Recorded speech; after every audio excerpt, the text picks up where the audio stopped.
this into an amazing business. What do you think has been your biggest challenge that you had to overcome in really taking flight? Once you got hold of, okay, Janice, this is what it is.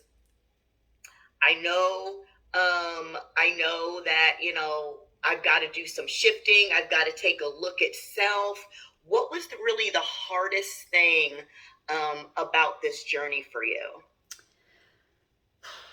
I would say bouncing back from when you put yourself out there. Because there were so many times I was like, I'm going to walk through my fear and I'm going to go speak at this event or do How this am I going thing. to be received? Well, it's just putting yourself out there, you really do have. And when I decided to put myself out there, I really was like, I'm going to show up authentically who I am. I'm just going to show up and I'm going to be real. No pretense, no. Yeah. Right. No people pleasing anymore, just like kind of show up. So I would show up, maybe speak or go live on Facebook or do whatever the fear was. Right. And after doing it, like that night or whatever, just this sense of dread and like vulnerability hangover is what the hell did I just do? I bared my soul to the world. Yes. Oh my God. Yes. Right. And they do call it a vulnerability hangover. So it made it nice to know and identify that it's actually a thing. Yes.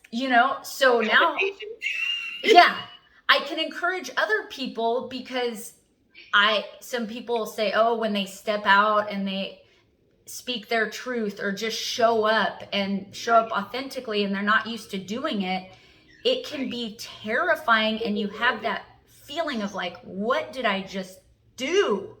Oh my God. I'm so glad to know that that's normal. Yes. Yeah. That's not a Helena thing, that actually is like, oh my God, bang, bang, bang the head. Like, what are people going to say? What do people in the audience think? Is everybody going to unfollow me? Yes. Am I going to just like, be the pariah? Just burn up on the spot or be swallowed alive because that was so horrible or whatever the things that we think are so just devastating. And a lot of it is just in between our ears. It's our own story creation, our own narrative, our own false beliefs, like those things that are keeping us stuck and held back. I call that, or my therapist call it, negative self-talk. Yes. When you talk down to yourself, or Helena, you can't do that, or you shouldn't do that, or why are you doing that? That automatic, that that Charlie Brown voice that comes up and starts talking shit to you. Yes. You kind of gotta. So what has been then on the flip? What has been the most like exasperating, like epiphany moment for you on this journey? What has been the thing that has been the most fabulous, like maybe something you didn't know you had in you? What has been like, yes, this is what I want to do. This is where I'm supposed to be. Yeah. Yes. Did you have that moment?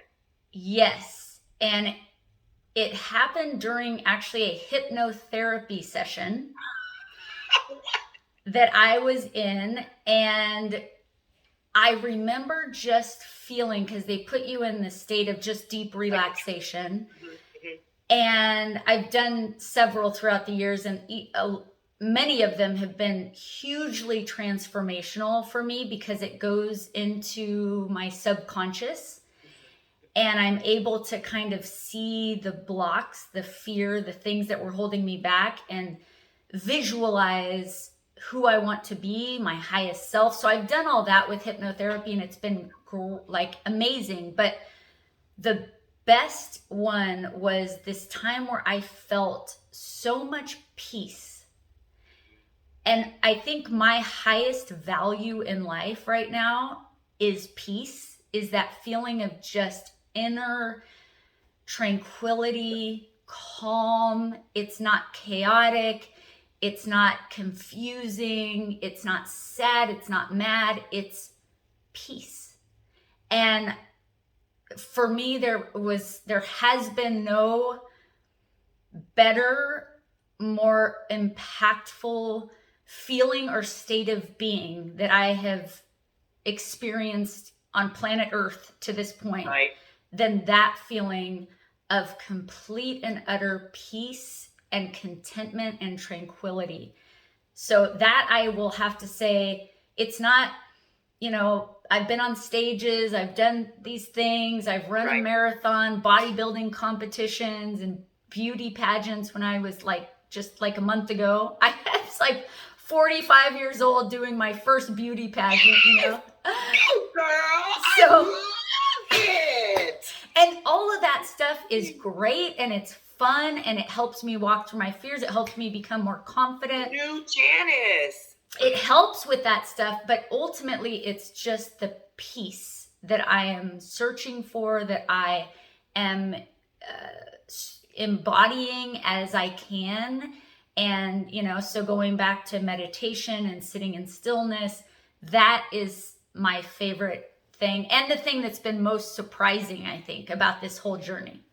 So do you think you've become more the words I would say are accepting and comfortable with yourself? Oh, More accepting yes. of who you are, not always hyper focused on oh, I got too much gray, or I got this dimple here, or too much of it. Like, we hyper focus as women on really the wrong things. Yes, we do. And I will say, it's a journey. And of course, there's still my moments of struggle and not feeling good enough. And mainly for me, it is the physical appearance part, because I was a tomboy when I was a teenager. And yes, so I have all this thing around the physical appearance, which I know a lot of women do.